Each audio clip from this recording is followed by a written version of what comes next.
my dear friends, how are you? I hope you all are fine. Welcome to my channel Law Scholar and Legal Issues. I am Advocate Vanita. I am presenting here with another important concept of UGC NET exam.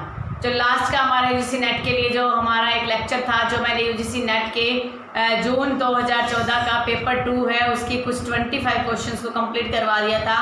आज मैं उस remaining portion को complete करवाऊंगी। I hope आपने वो video देखा होगा। अगर आपने मेरा वो वीडियो नहीं देखा है तो आप वो मेरा वीडियो देख सकते हैं। और उसमें जो ऑब्जेक्टिव टाइप क्वेश्चन जो मैंने डिस्कस किया है वो डिटेल डिस्कशन किया है। हर एक ऑप्शन के रिगार्डिंग मैंने कंसेप्ट को क्लियर किया है। अगर आप ये सोचते हो कि मैम अभी तक आपने यूट्यूब पर इतने वीडियोज़ अपलोड ही नहीं किए, हमारे कोई सिलेबस तो कवर करवाया ही नहीं है, तो जो सीरीज़ है उसको हम कैसे कवर कर पाएंगे। तो मेरी आपसे ये रिक्वेस्ट है कि अगर आपकी कंपटीशन एग्जाम की तैयारी कर रहे हो या ऑब्जेक्टिव टाइप टेस्ट दे रहे हो तो उसमें जो लास्ट ईयर के प्रैक्टिस टेस्ट है वो आपके लिए काफ़ी हेल्पफुल होते हैं और मोस्टली एग्जाम में वही रिपीट होते रहते हैं। तो मेरी आपसे रिक्वेस्ट है कि चाहे आपके फुल सिलेबस की प्रिपरेशन हो या ना हो, चाहे आपकी अभी तैयारी पूरी नहीं हुई है, हर इंसान कोई भी हो, किसी भी सब्जेक्ट से रिलेटेड हो, उसकी कभी भी तैयारी पूरी नहीं होती। लास्ट टाइम तक उसे यही रहता है कि उसका कंसेप्ट क्लियर नहीं है। फिर भी मैं आपसे रिक्वेस्ट करूंगी कि आप जो है ऑब्जेक्टिव के रिगार्डिंग जो टेस्ट सीरीज चली है उसको आप अच्छे से कवर करें। चलो आज रिमेनिंग जो क्वेश्चंस है उसको हम डिस्कस करते हैं। हमारी जो यूजीसी नेट के जून 2014 का जो पेपर था, पेपर 2, उसके हमने 25 क्वेश्चन को सोल्व कर लिए थे और आज की क्लास में हम रिमेनिंग जो क्वेश्चंस हैं उनको कवर करेंगे। क्योंकि पेपर का कोई अभी फाइनल डिसीजन आया नहीं है तो मुझे लगा कि कंटिन्यू तो हमें करना ही है, तो चाहे डिसीजन आए या ना आए हमें कंटिन्यूटी में अपनी तैयारी करनी है। तो आज का हमारा 26 क्वेश्चन है, मुस्लिम लॉ से रिलेटेड है।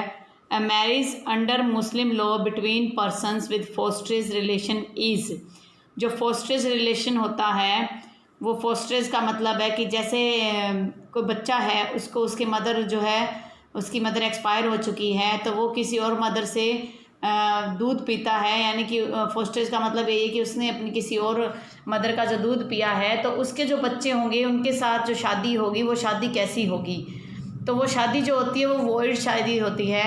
क्योंकि जो हम मुस्लिम लॉ डिटेल में जब डिस्कस करेंगे, मुस्लिम लॉ का जब कंसेप्ट मैं स्टार्ट करूँगी उस टाइम आपको समझाऊंगी कि कौन कौन सी मैरिज वॉइड होती है, कौन सी वैलिड होती है और कौन सी जो है इरेगुलर होती है।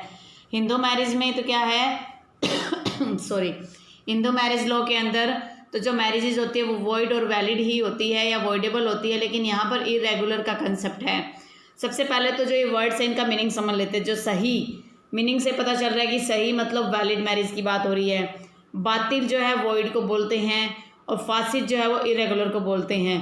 तो फोस्टेज के साथ जो मैरिज होगी वो क्या होगी, वॉइड होगी। तो इसका सही आंसर क्या होगा, बातिल होगा। तो इसका सही आंसर हम लिखेंगे, ये तो हो गया हमारा वैलिड, ये हो गया हमारा वॉइड और ये थर्ड हो गया हमारा इरेगुलर। तो हमारा करेक्ट आंसर क्या होगा, बी होगा। तो ये हमारा करेक्ट आंसर है 26 का बी। चलो अब नेक्स्ट क्वेश्चन करते हैं हम। नेक्स्ट क्वेश्चन की बात कर रहे हैं तो नेक्स्ट क्वेश्चन है, under the Indian contract act acceptance of proposal should be. जब हम सेक्शन 7 की बात करते हैं इंडियन कॉन्ट्रैक्ट एक्ट में तो उसमें लिखा हुआ है कि जो एक्सेप्टेंस होता है वो किस टाइप से होना चाहिए। क्या वो कंडीशनल और अनकंडीशनल होना चाहिए कि उस पर कोई कंडीशन है या बिना कंडीशन के हो। फिर कह रहे हैं कि जो कंडीशनल होगा बट नॉट एब्सोल्यूट, पर कंडीशन तो होगी लेकिन वो एब्सोल्यूट नहीं होगी, वो फाइनल कंडीशंस नहीं मानी जाएगी। फिर कह रहा है अनकंडीशनल एंड एब्सोल्यूट, कि वो अनकंडीशनल होगा भी नहीं, किसी कंडीशन के जो एक्सेप्टेंस होगा प्रपोजल का, और वो एब्सोल्यूट भी नहीं होगा। अनकंडीशनल ना तो उस पर कोई कंडीशन होगी लेकिन वो एब्सोल्यूट होगा। जब हम सेक्शन 7 इंडियन कॉन्ट्रैक्ट एक्ट का जब देखते हैं तो उसमें लिखा हुआ है कि in order to convert a proposal into a promise the acceptance must be absolute and unqualified. वहाँ पर अनक्वालिफाइड वर्ड का यूज़ हुआ है, तो अनक्वालिफाइड का मतलब होता है अनकंडीशनल। तो राइट आंसर इसका होगा unconditional and absolute. The right answer is C इसका राइट आंसर होगा। ये अगला क्वेश्चन भी इंडियन कॉन्ट्रैक्ट एक्ट से रिलेटेड है तो इसको भी हम अच्छे से डिस्कस करते हैं। क्या है अगला क्वेश्चन, देखते हैं। In Indian contract act the term voidable contract has been defined under, जो टर्म है वॉइडेबल कॉन्ट्रैक्ट की वो कहाँ पर डिफाइन की गई है। तो ये जो डेफिनेशन से आया है, तो जो ये डेफिनेशन कहती है कि जो वॉइडेबल कॉन्ट्रैक्ट है वो डिफिनेशन उसकी कहाँ है। तो देखो जो 2E होता है वो बात करता है एग्रीमेंट का, ये रिवीजन के ऊपर है सारा कुछ। जो 2E है वो एग्रीमेंट की बात करता है, और एग्रीमेंट जो होगा अगर उसको एग्रीमेंट को आप सेट ऑफ प्रोमिसेस जब माने जाएंगे तो वो क्या होगा, एक एग्रीमेंट बन जाएगा। 2H बात करता है कॉन्ट्रैक्ट की। कॉन्ट्रैक्ट क्या होता है, कॉन्ट्रैक्ट वो होता है जो एनफोर्सिएबल बाय लॉ है। ये इस पे पेंसिल ऐसे ही चलेगी तो इसको आप समझ लेना। सेक्शन 2I जो है वो क्या कहता है, सेक्शन 2I बात कर रहा है वॉइडेबल कॉन्ट्रैक्ट की, और सेक्शन 2G बात करता है वॉइड कॉन्ट्रैक्ट की। तो हमारा करेक्ट आंसर क्या होगा, 2C होगा, क्योंकि वॉइडेबल कॉन्ट्रैक्ट इसमें पूछा गया है।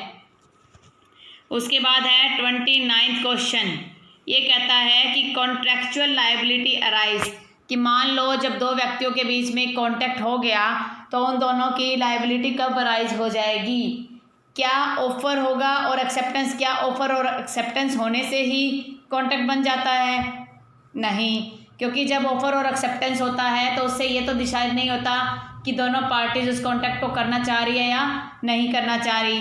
सेकंड कह रहा है there is intention to create legal relation, कि दोनों के मन में, दोनों की इच्छा है, इंटेंशन है कि वो लीगल रिलेशन दोनों का एक कानूनी संबंध स्थापित करे। There is loss to one party, एक पार्टी को लॉस होना चाहिए। ये तो किसी भी कॉन्ट्रैक्ट में लायबिलिटी आप नहीं लिख सकते, जब भी आपका कॉन्ट्रैक्ट होगा तो उसमें आप ये नहीं लिख सकते कि मेरा फ़ायदा होगा तेरा लॉस होगा, ऐसा कुछ भी उसमें नहीं आएगा। The loss of one party is the gain, कि एक व्यक्ति का जो लॉस है क्या दूसरे व्यक्ति का फ़ायदा होना चाहिए, क्या ये कॉन्ट्रैक्ट लायबिलिटी कहता है, कॉन्ट्रैक्चुअल लायबिलिटी ये बताता है, तो ये भी रॉन्ग है। तो सही आंसर होगा बी किस लिए होगा, क्योंकि उसमें इंटेंशन की बात की गई है कि दो लोगों के बीच में कोई कॉन्ट्रैक्ट करने की इंटेंशन है। उससे अगला क्वेश्चन है there may be a contract without consideration, contract consideration के बिना हो सकता है अगर agreement is in writing and registered, जो एग्रीमेंट है वो राइटिंग में है और रजिस्टर्ड है। तो क्या उसमें बिना कंसिडरेशन का मतलब होता है रुपए, बिना कीमत के, बिना रुपए के आप उस कॉन्ट्रैक्ट को कर सकते हो।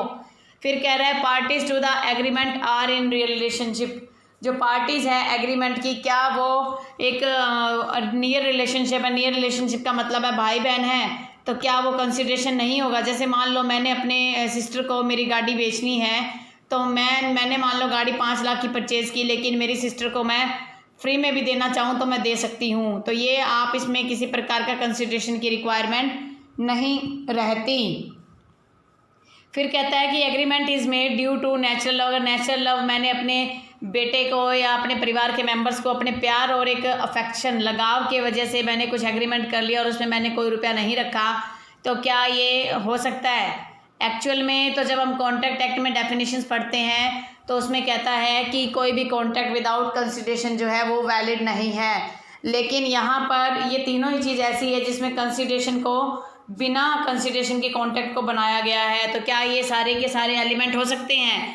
तो अगर हम जो सेक्शन है इंडियन कॉन्ट्रैक्ट एक्ट का 25, उसके अंदर एक्सेप्शंस दिए हुए हैं, उस एक्सेप्शंस में यही चीज़ें दी गई है कि अगर एग्रीमेंट राइटिंग में और रजिस्टर्ड है तो कंसिडरेशन की नीड नहीं है। और parties to the agreement are near relationship, अगर पार्टीज़ है किसी एग्रीमेंट की, अगर वो पास के संबंध में है, अच्छे नियर रिलेशन, ब्लड रिलेशन में है, कोई और मान लो फ्रेंडशिप का रिलेशन है, तो अगर उस रिलेशन में है तो भी उसको छूट हो सकती है। और 25 जो सेक्शन है उसका थर्ड जो एक्सेप्शन है वो ये कहता है कि एग्रीमेंट अगर ड्यू लव और अफेक्शन से हुआ है तब भी आप कंसिडरेशन को छोड़ सकते हो। तो ये सारे के सारे एलिमेंट सेक्शन 25 के एक्सेप्शन के अंडर फॉल करते हैं, तो इसलिए राइट आंसर होगा all the above elements are present, ये सारे एलिमेंट्स उसमें प्रेजेंट होंगे। फिर हम आ जाते हैं 31 पर। 31 क्वेश्चन है वो भी किससे रिलेटेड है, वो भी रिलेटेड है कॉन्ट्रैक्ट से। कह रहा है कि in agreement of trade combination to regular legal trade in organised way, क्योंकि जब आप ट्रेड करते हो ना, किसी के साथ बिजनेस करते हो, तो क्या होता है वहाँ पर जो भी आप बिजनेस किया जाएगा वो सारा कंडीशन के हिसाब से होता है। एक तो हम कॉन्ट्रैक्ट में कंडीशन लिख देते हैं, एक लिख देते हैं कि जो भी वहाँ पर कस्टम चल रहा है, जो भी रीति रिवाज चल रहे हैं कॉन्ट्रैक्ट के रिगार्डिंग, बिजनेस के रिगार्डिंग, तो ट्रेड के अंदर क्या एक ऑर्गेनाइज्ड वे से कोई एग्रीमेंट कर लिया जो लीगल ट्रेड को, कानूनी तौर पर ट्रेड को रेगुलेट कर रहा है, तो क्या वो आंसर वैलिड होगा, क्या वो वॉइड होगा, क्या लीगल होगा या इलीगल होगा? तो क्या होगा उसका आंसर? मैंने आपको बता ही दिया कि कस्टम और यूजेस भी आप यूज़ कर सकते हो, उसके बेस पे भी अगर कोई कॉन्ट्रैक्ट बनता है तो वो वैलिड होता है। तो उस बेस पे आप ये कह सकते हो कि इसका जो राइट आंसर होगा वो लीगल होगा। लीगल किस हिसाब से होगा कि जो सेक्शन 27 है वो ये कहता है कि अगर एग्रीमेंट में कोई रिस्ट्रेन है ट्रेड के रिगार्डिंग तो वॉइड हो जाएगा, लेकिन उसी के अंदर दिया हुआ है कि अगर मान लो कोई कस्टम्स के ऊपर कोई बात चल रही है और कॉन्ट्रैक्ट की कोई सर्विस ऐसी है, बिजनेस के कुछ कस्टम ऐसे यूज़ हो रहे हैं, तो उसके बाद जो है आप उसको वैलिड डिक्लेयर करोगे, उसको आप इलीगल, वॉइडेबल, वॉइड नहीं मानोगे। तो the right answer is legal. उसके बाद नेक्स्ट क्वेश्चन है, विच one of the following statement is true? कौन सी स्टेटमेंट इनमें सही है? Intimation of minimum price is proposal. अगर आपने किसी ने आपसे फ़ोन पे पूछा, मान लो एक रेडीमेड की शॉप है और उसने व्हाट्सएप पे कोई स्टेटस डाल दिया, कोई टी शर्ट है या कोई भी ट्राउज़र वगैरह है, तो आपने सिर्फ उसका एक रेट पूछा कि इसका क्या प्राइस होगा, तो क्या आप उसे ये मानोगे कि आपने उसको ख़रीदने की बात फाइनल कर दी है? क्या ये प्रपोजल है? तो ये प्रपोजल की कैटेगरी में फॉल नहीं करेगा। फिर कह रहा है कि an agreement against public policy is voidable. अगर कोई एग्रीमेंट है, अगर आपने एक एग्रीमेंट बना दिया कि मेरी बेटी जो है वो 18 साल से छोटी है और उसकी शादी हम करवा देते हैं और आपने कॉन्ट्रैक्ट कर लिया, तो क्या ये एग्रीमेंट है या जो कॉन्ट्रैक्ट होगा क्या वो वॉइडेबल होगा? क्योंकि हमने ये डिस्कस किया था कि जो पब्लिक पॉलिसी के अगेंस्ट जो चीज़ होगी वो क्या होगी? वॉइड होगी। तो उसको आप वॉइडेबल नहीं लेके चलोगे। An agreement the meaning of which is not certain. एक एग्रीमेंट बना दिया जिसमें कोई सर्टनिटी नहीं है, कुछ निश्चित ही नहीं किया कि उसमें लायबिलिटी किसकी होगी, अगर गेन होगा तो किसका होगा, लॉस होगा तो किसका होगा, तो उस मामले में जो एग्रीमेंट है वो क्या होगा? वॉइड हो जाएगा। तो ये आंसर जो है वो क्या है? राइट है। क्योंकि ये जैसी जहाँ बात अनसर्टेनिटी की आती है तो उसके अंदर जो है हम उसे वॉइड डिक्लेयर करते हैं। आर्टिकल 29 जो है सेक्शन 29 जो है इंडियन कॉन्ट्रैक्ट एक्ट का, वो यही बात करता है कि कोई भी एग्रीमेंट जो है सर्टेन नहीं है तो वो वॉइड है। जो सेक्शन 29 की जो मार्जिनल नोट्स है यानी कि जो हेडिंग है वो क्या कहता है? Agreements void for uncertainty. तो अनसर्टेन है या नॉट सर्टेन है तो वो जो है वॉइड हो जाएगा। फिर फोर्थ और देख लेते हैं, कॉन्टीजेंट कॉन्ट्रैक्ट आर इलीगल। क्या कॉन्टीजेंट कॉन्ट्रैक्ट है वो इलीगल है? जो चैप्टर 3 है कॉन्ट्रैक्ट एक्ट का वो स्पेसिफिकली कॉन्टीजेंट एक्ट कॉन्ट्रैक्ट की बात करता है, और उसे आप अगर इलीगल मानते हो तो उस कॉन्ट्रैक्ट को हम चैप्टर में ऐड ही नहीं करते, तो वो भी इलीगल नहीं होता। तो इसलिए हमारा राइट आंसर क्या हो जाएगा? हमारा राइट आंसर हो जाएगा C. C is the right option of this question. Section 33 क्या कहता है कि which one of the following is correct? Damages can be dispensed with in tort. जो डैमेजेस है उसको छूट मिल जाती है टॉर्ट के अंदर। करेक्ट स्टेटमेंट बतानी है, बट क्या है जो टॉर्ट होता है वो तो बेस्ड डैमेजेस पे होता है, तो उसके अंदर आप अगर छूट की डिमांड करते हो किसी टाइप की, तो टॉर्ट में अगर आप उसको छूट दोगे तो छूट की कैटेगरी में वो नहीं आ सकता। तो ये क्या है? रॉन्ग स्टेटमेंट है। हमें जवाब देना है करेक्ट स्टेटमेंट का, और जो ए स्टेटमेंट है दैट इज़ इनकरेक्ट। फिर कह रहा है कि जो डैमेजेस है can not be awarded in tort. जो डैमेजेस है उसे टॉर्ट में नहीं दिया जा सकता।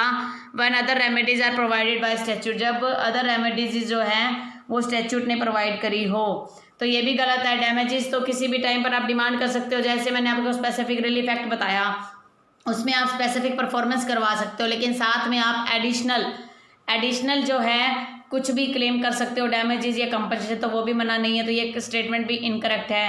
Remedy by way of damages essential ingredient of tort. अगर टॉर्ट में आपने कोई रेमेडी लेनी है, क्या वो डैमेजेस की फॉर्म में होता है? क्या ये एसेंशियल इंग्रेडिएंट है? क्या ये ज़रूरी होना है? ज़रूरी होता है टॉर्ट में? तो टॉर्ट के अंदर जो बेसिक और टोटल डैमेजेस का होता है उसमें आप पनिशमेंट तो दिलवा नहीं सकते, कोई किसी कॉर्पोरल पनिशमेंट आप जेल तो भेज नहीं सकते। उसमें क्या है? डैमेज ही तो क्लेम करते हो, तो उसके रिगार्डिंग जो आपको डैमेजेस टॉर्ट में मिलता है, तो ये स्टेटमेंट सही है। फिर फोर्थ और देख लेते हैं, damages can be awarded only if there is a physical injury. क्या एक शारीरिक इंजरी हुई है? मान लो किसी को आपको फेस पर ही चोट पहुंची है तो ये आपको कोई डैमेजेस मिलेगा क्या? मेंटल हैरासमेंट का आपका हुआ है, मान लो मैलिशियस प्रोसिक्यूशन हो गया। मैलिशियस प्रोसिक्यूशन का मतलब है किसी ने आपके ऊपर झूठा केस किया और झूठे केस के अंदर आपको पनिशमेंट दिलवा दी, तो आपको उस टाइम पे जो पनिशमेंट मिली वो पनिशमेंट चाहे फिजिकल ना हो, अगर आपने कुछ कंपनसेशन दिया, डैमेजेस दिया, तो आपको मेंटली हरासमेंट जो होगा उसी के बेस पे भी आप टॉर्ट में डैमेजेस क्लेम कर सकते हो। तो डी स्टेटमेंट भी रॉन्ग है। तो राइट आंसर क्या होगा इसका? राइट आंसर होगा सी। तो ये है क्वेश्चन नंबर 33, इसका राइट आंसर है सी। अब हम आते हैं 34 पे।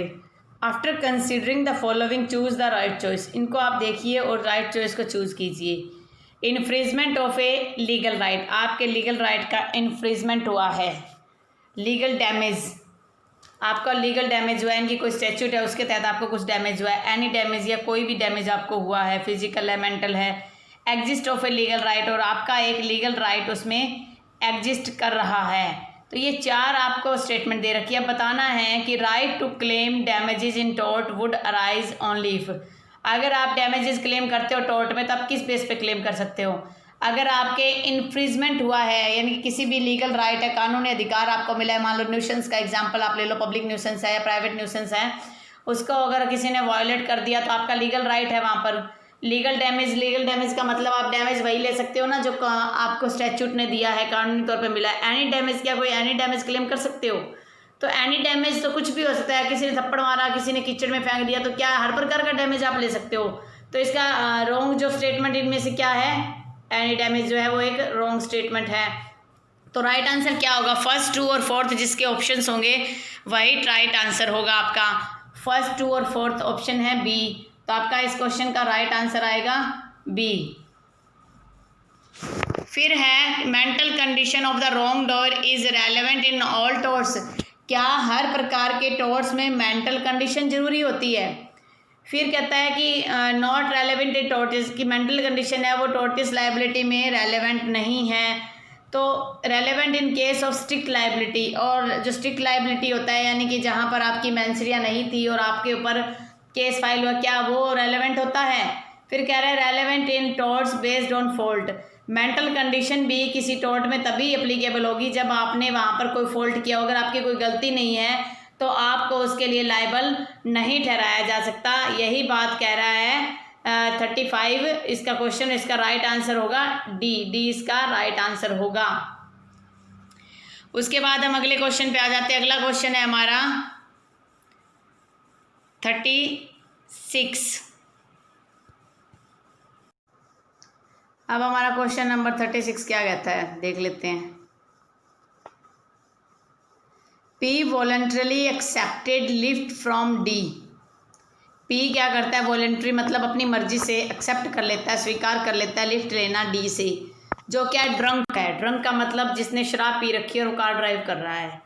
D was affected by the drink and this was known to P। D affected था ड्रिंक से और P को ये सब कुछ पता भी था।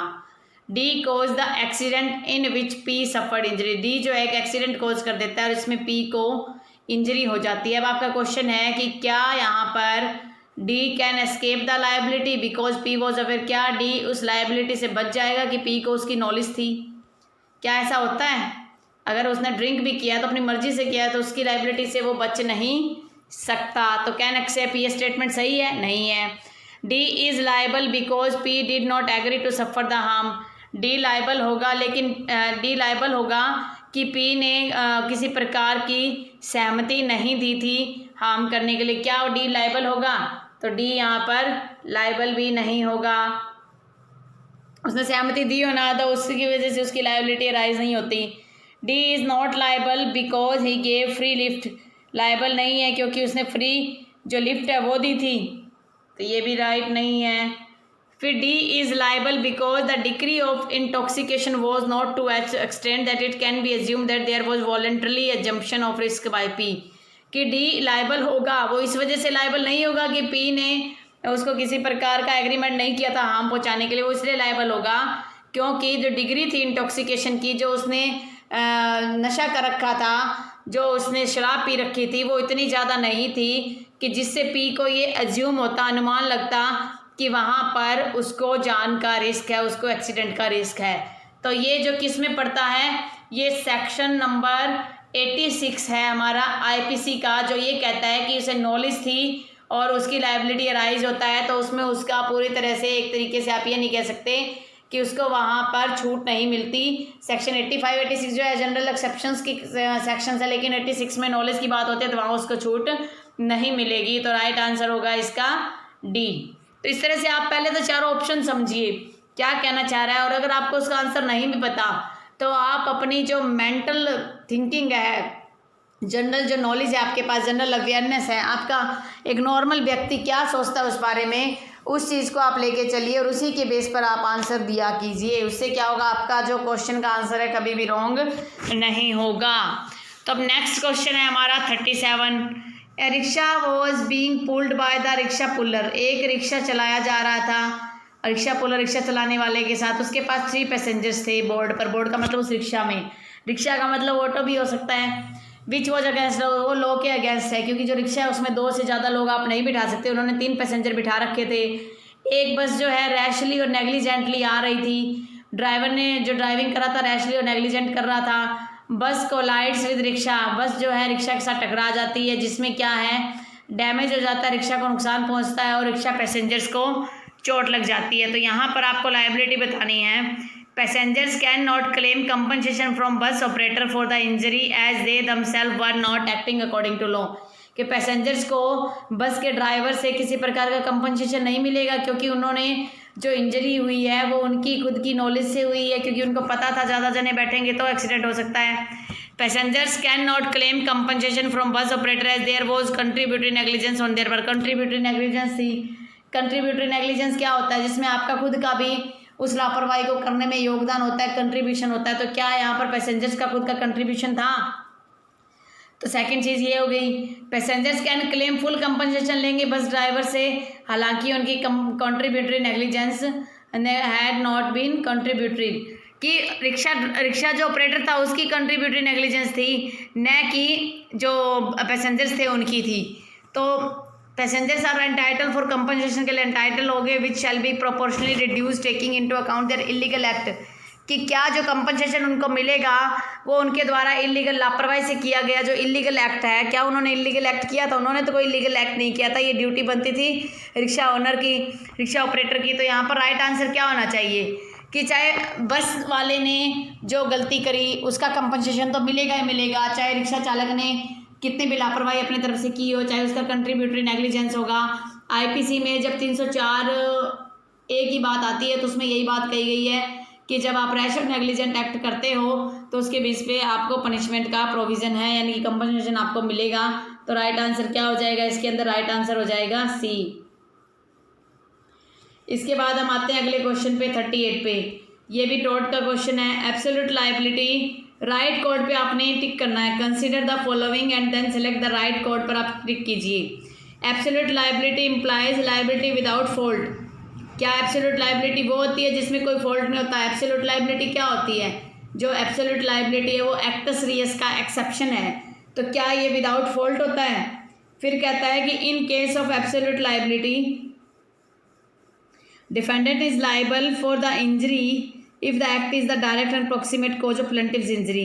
कि डिफेंडेंट की लायबिलिटी हो जाएगी एब्सोल्यूट लायबिलिटी में अगर उसकी लापरवाही की वजह से और उसके एक्ट का मतलब है कि आज उसने कोई एक्ट कर दिया उसी टाइम रिजल्ट आना चाहिए, तभी उसकी लायबिलिटी होगी। ये भी स्टेटमेंट सही है। Absolute liability is the liability of the defendant without any defence. क्या एब्सोल्यूट लायबिलिटी में जो लायबिलिटी होती है डिफेंडेंट की, क्या उसको कोई डिफेंस नहीं मिलता? अगर किसी को भी उसके केस में डिफेंस नहीं दिया जाएगा, अपना बचाव नहीं दिया जाएगा, तो आप कैसे कह दोगे कि वो नेचुरल जस्टिस को फॉलो कर रहा है? राइट टू हियरिंग का जो हमारा नेचुरल जस्टिस है उसके अंदर उसको फॉलो होना चाहिए। डिफेंस का राइट हर एक मामले में होगा। तो थर्ड ऑप्शन इसका रॉन्ग है। In absolute liability defendant can escape. क्या डिफेंडेंट लायबिलिटी से बच सकता है अगर वो प्रूफ कर दे कि the damage was the result of an act of stranger, कि जो डैमेज है वो किसी अजनबी के रिजल्ट की वजह से हुआ है। तो क्या ये अगर बचाव हो सकता है? सॉरी, थर्ड जो पॉइंट हमने क्या लिखा है, क्या दिया हुआ है? अच्छा, विदाउट दिया हुआ है। थर्ड जो पॉइंट है वो कहता है कि एब्सोल्यूट लायबिलिटी के अंदर जब एब्सोल्यूट लायबिलिटी आप पे लगती है, जो कॉमन इंटेंशन का जो कंसेप्ट है, कॉमन इंटेंशन में तो आप क्या मान के चलते हो एब्सोल्यूट लाइबिलिटी जो है कॉमन इंटेंशन से थोड़ा अलग है। कॉमन इंटेंशन में वाइकेरियस लाइबिलिटी आ जाती है। जो एब्सोल्यूट लाइबिलिटी है वो लाइबिलिटी अराइज होती है कि डिफेंडेंट की उसमें गलती हो चाहे ना हो, उसको डिफेंस भी नहीं मिलता। वाइकेरियस लाइबिलिटी उसमें उसको डिफेंस मिलता है, लेकिन एब्सोल्यूट लाइबिलिटी में बिना डिफेंस के उसका दोष साबित किया जाता है।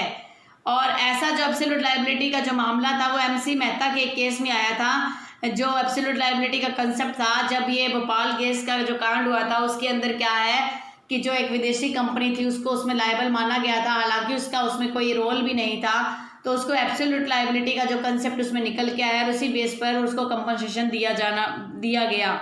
फोर्थ ये कहता है कि अगर एब्सोल्यूट लाइबिलिटी में डिफेंडेंट ये साबित कर देता है ना कि जो ये गलतियां हुई थी ये मेरी लापरवाही से नहीं हुई थी, मेरे नेग्लिजेंस एक्ट से नहीं हुई थी, बल्कि किसी और से हुई थी, तो वो उसमें अपना बचाव कर सकता है। तो ये स्टेटमेंट जो है फोर्थ जो है वो स्टेटमेंट गलत है, तो वो अपना बचाव नहीं कर सकता। जब एब्सोल्यूट लाइबिलिटी में उसको लेके आ गए तो आप उसको बचाव में कैसे लेके आओगे।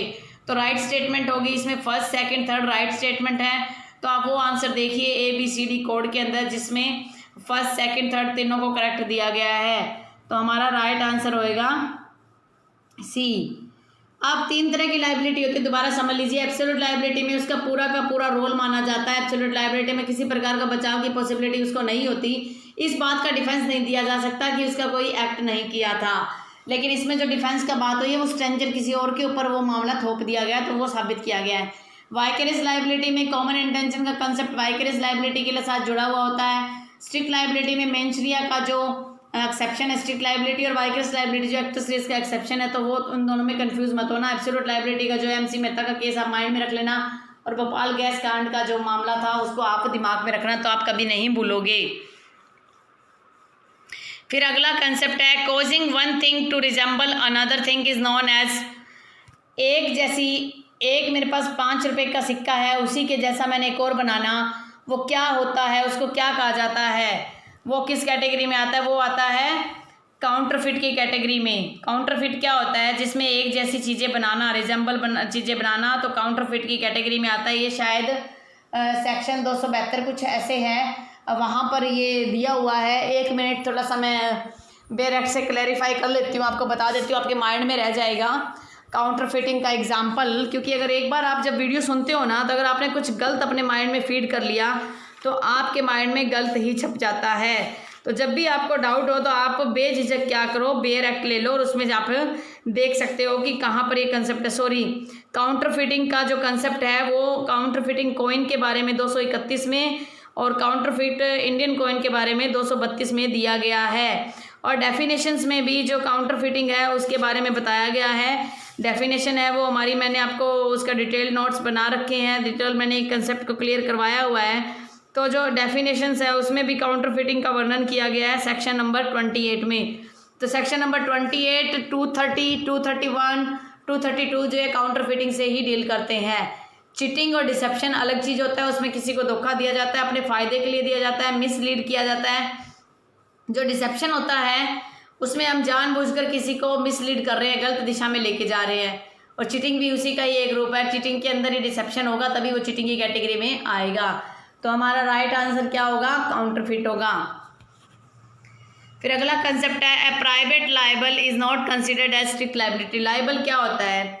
लाइबल होता है कोई भी फॉल्स स्टेटमेंट को आपने पब्लिश करना। लाइबल और स्लैंडर 2 चीज़ होती है जो टोर्ट में यूज़ की जाती है। तो कह रहा है कि जो प्राइवेट लाइबल है क्या उसको स्ट्रिक्ट लाइबिलिटी नहीं माना जाता, क्योंकि there is no common injury, कि उसको सीधे तरीके से उसमें इंजरी नहीं होती। It was the result of bona fide belief, या उसका बोनाफाइड बिलीफ था, उसने ये सोचा कि ये जो स्टेटमेंट है ये सही काम के लिए मैं पब्लिश कर रहा हूँ। क्या उसका बोनाफाइड बिलीफ था? लोगों को जागरूक करना था। It is not a statutory offence, क्या ये स्टैट्यूटरी ऑफेंस नहीं है? The principle of Rylands versus Fletcher is not applicable, जो प्रिंसिपल है रैलेंड और फ्लेचर का अप्लीकेबल नहीं होता। रैलेंड और फ्लेचर का जो कंसेप्ट था वो इस थ्योरी में नहीं है, वो हमने लास्ट क्लास में भी डिस्कस किया था।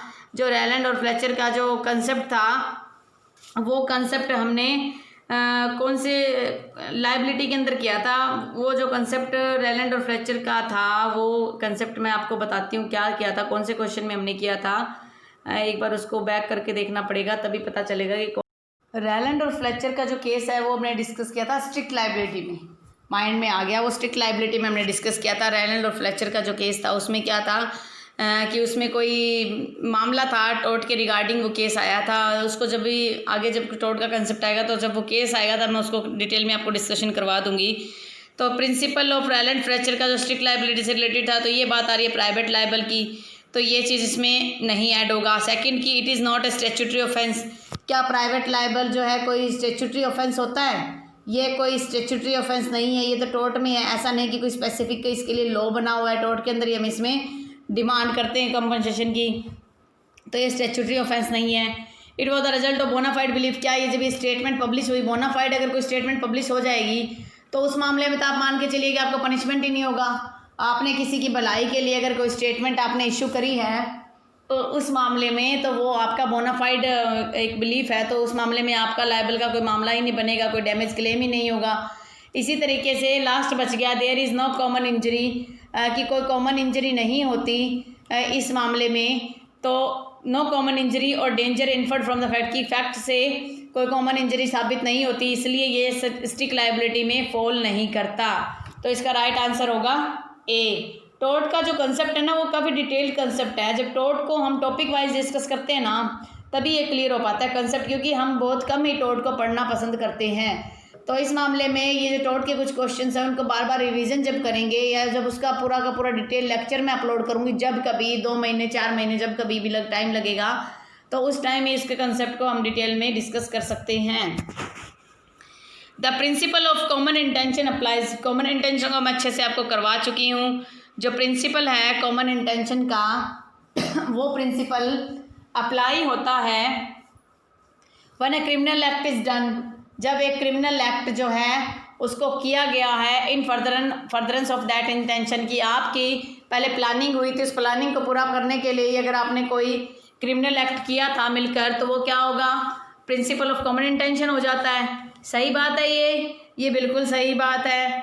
उसके बाद है जो इंटेंशनल कोऑपरेशन है, committing an offence culminated with several acts, जो कई एक्ट से मिलकर आपने एक कॉरपोरेशन के साथ मिलकर सहयोग करके कोई ऑफेंस किया है, तो वो जो ऑफेंस है कई एक्ट का, क्या वो भी इसी कैटेगरी में आता है? असर्शन और रीज़न इसीलिए होता है ना कि जो पहला है वो कॉमन इंटेंशन है, वो कहाँ पर फॉल करता है? सेक्शन नंबर 34 में फॉल करता है। और ये सेकंड जो आ गया कॉरपोरेशन की बात हो रही है, ये फॉल करता है सेक्शन नंबर 37 में। तो दोनों क्या है, अलग अलग एक्ट है, अलग अलग ऑफेंसेस हैं, तो उनको आप एक नहीं कह सकते। तो ये जो असर्शन है ये भी एक अलग है और रीज़न भी ये अलग है, ये दोनों स्टेटमेंट राइट। तो इसका क्या आंसर आना चाहिए? बोथ आर डिस्टिंक्टिव ऑफेंसेस हैं and A is not dependent on R. A जो है आर पर डिपेंडेंट नहीं है क्योंकि ए जो है खुद में ही एक ऑफेंस क्रिएट करता है। तो इस राइट आंसर हो जाएगा इसका डी। अगला क्वेश्चन है हमारा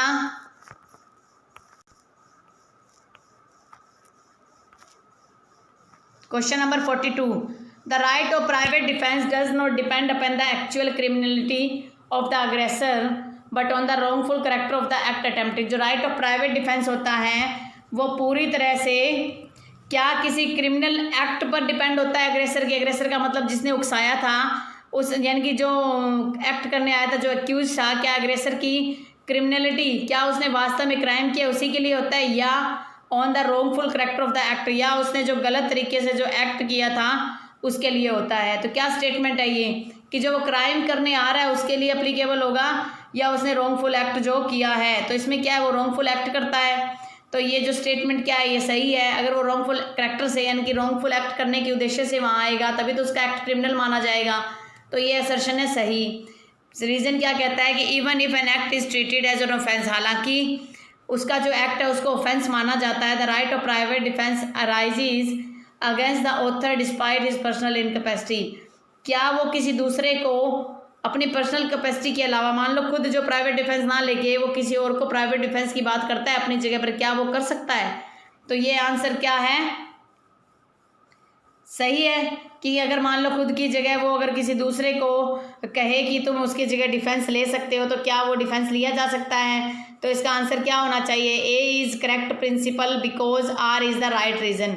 ए जो है करेक्ट प्रिंसिपल है और आर उसका राइट रीज़न है। ये अभी जजमेंट्स आए हुए हैं सुप्रीम कोर्ट के, तो उसमें ये बात कही हुई है कि अगर मान लो कोई अपने फैमिली मेम्बर के बिहाफ पे भी अपना जो प्राइवेट डिफेंस ले सकता है। मान लो मेरे ऊपर अटैक किया गया और मेरा बेटा, अगर मान लो मेरा बचाव में कोई प्राइवेट डिफेंस में कोई गोली चला देता है तो उसको जो है प्राइवेट डिफेंस का राइट मिलेगा। तो पहला तो ये कहता है। सेकंड कहता है कि A is untenable under law में है कि कोई वैल्यू नहीं है, और आर जो है उसका जस्टिफिएबल कॉज है। जब ए स्टेटमेंट भी सही है, आर स्टेटमेंट भी सही है, तो बी ऑप्शन इसका नहीं आएगा। A is the law unlawful act, A जो है अनलॉफुल एक्ट पर लॉ है, और रिजल्ट आर रिजल्ट जो है विदा मेंसरिया की, कहता है कि आर का जो रिजल्ट है वो बिना किसी मेंसरिया के है, तो उसको आप लागू नहीं करवा सकते। तो क्या ये स्टेटमेंट सही है? गलत है। ए इज़ नॉट ट्रू, क्या ए सही नहीं है और आर फॉल्स है? तो तीनों लास्ट की स्टेटमेंट रॉन्ग है। तो इसका राइट आंसर क्या हो जाएगा? राइट आंसर हो जाएगा इसका ए, क्योंकि आप की जगह कोई दूसरा भी जो है उस एक्ट पर प्राइवेट डिफेंस ले सकता है, तो उसमें किसी प्रकार की मनाही नहीं है। उसके बाद है the maxim de minimis non curat relates to, de minimis non curat होता है स्लाइट हार्म के बारे में बात करता है, ट्रिफल्स के बारे में बात करता है। ट्रिफल्स तो बड़ी स्लाइट हार्म और ट्रिफल्स दोनों सिमिलर चीज़ हैं, तो इसका दोनों मीनिंग हो सकता है, लेकिन ज़्यादा यहाँ पर ट्रिफल जो होता है छोटी छोटी बातों को बोला जाता है, स्लाइट हार्म है बहुत कम चोट। तो ये जो मैक्सिम है ये ए पर स्लाइट हार्म पर जो है परफेक्ट बैठती है। तो इसका राइट आंसर है स्लाइट हार्म। सेक्शन नंबर 95 जो इससे डील करता है कि अगर स्लाइट हार्म है, किसी ने आपकी 2 रुपये की चीज़ का नुकसान पहुंचा दिया या 50 रुपये की चीज़ का नुकसान पहुंचा दिया, तो आप उसको कोर्ट में जाके केस फाइल नहीं कर सकते। अगला क्वेश्चन है इंस्टिगेटिंग और एंगेजिंग इन ए कॉन्स्पिरेसी, किसी कॉन्स्पिरेसी में किसी को इंस्टिगेट करना, उकसाना, और इंटेंशनली एडिंग या जानबूझकर उसको कुछ सहायता करना, तो क्या ऑफेंस बनता है? क्या ये प्रिंसिपल क्राइम है? नहीं। सेकंड डिग्री क्राइम है? नहीं। विलफुल मिसरिप्रेजेंटेशन है? नहीं। तो ये जो डेफिनेशन किसकी है? ये डेफिनेशन ही अबैटमेंट की है, 107 जो अबैटमेंट की 107 अबैटमेंट की बात करता है। फिर अगला है the first come last go and last come first go rule is associated. अब आगे वाले जो 5 क्वेश्चन है ये लेबर लॉ से रिलेटेड है, और हमारे जो न्यू सिलेबस है लॉ का उसमें लेबर लॉ नहीं है, इंडस्ट्रियल लॉ नहीं है। फिर भी मैं आपको समझा देती हूँ कि जब फर्स्ट कम जो पहले आएगा नौकरी पर वो ज़्यादा बाद में जाएगा, और जो बाद में आएगा वो पहले जाएगा। ये किसकी बात हो रही है? ये रिट्रेचमेंट की बात होती है। रिट्रेचमेंट क्या होता है? जब किसी कंपनी में कोई नुकसान हो जाता है और वो कंपनी चल नहीं पाती है, तो वो क्या करता है, अपने जो स्टार्टिंग में सबसे पहले जो एम्प्लॉय अपॉइंट हुए थे उनको तो कंपनी में रख लेती है और बाद वालों को निकाल देती है। तो यही जो स्टेटमेंट है उसी पर सही फिक्स बैठती है रिट्रेचमेंट पे। फिर अगला क्वेश्चन भी लेबर लॉ से रिलेटेड है, इंडस्ट्रियल डिस्प्यूट से। One of the following is not the duty of the work committee under the industrial dispute act में कौन सी ऐसी चीज़ है जो उसकी ड्यूटी के अंदर फॉल नहीं करता? To promote measure for securing and preservation amenity and good relation between the employ और वर्कमैन के बीच में अच्छे संबंध स्थापित करना उसकी ड्यूटी नहीं है। ये तो ड्यूटी है अच्छे संबंध स्थापित करना। To form groups among workman and strengthen mediation between employer की, अपने जो ग्रुप हैं अलग अलग छोटे छोटे वर्कमैन के ग्रुप बना लेना, और फिर एम्प्लॉयर से जिसने आपको काम दिया है, एम्प्लॉयर होता है काम देने वाला, जिसने आपको काम दिया है उससे बैठ के मेडिएशन एक समझौता करना। क्या ये सही है? To achieve the object to achieve करना। It is their duty to comment upon matter of common interest के मैटर पर अपनी अचीवमेंट्स को लाना ऑब्जेक्ट होता है उसका। सही है ये। To endeavour to compose any material difference, जब ओपिनियन का कोई डिफरेंस हो जाता है एम्प्लॉयर और वर्कमैन के इंटरेस्ट के बारे में, तो उसको बढ़ावा देना, ये भी स्टेटमेंट सही है। तो इसकी राइट स्टेटमेंट क्या है? तीनों है।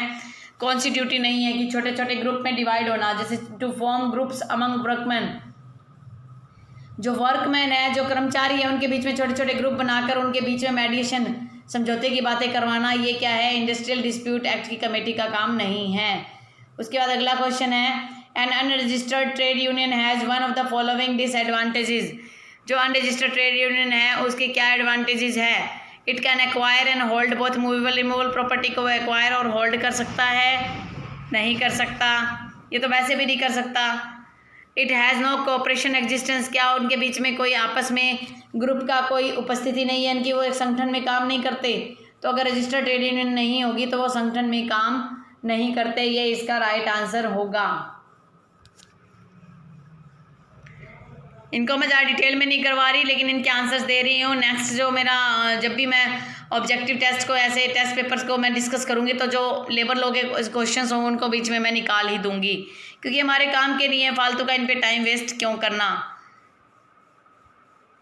ये भी कह रहे हैं कि वर्कमैन के वेजेस और स्ट्राइक के रिगार्डिंग जो केस था वो प्रिंसिपल किस केस में निकल के आया था कि स्ट्राइक्स जो है वो सही है, तो उसके लिए एक इम्पॉर्टेंट केस है इसका जो आप माइंड में रखना। इम्पोर्टेंट केस कौन सा है? क्रम्पटन ग्रीव्स का केस है।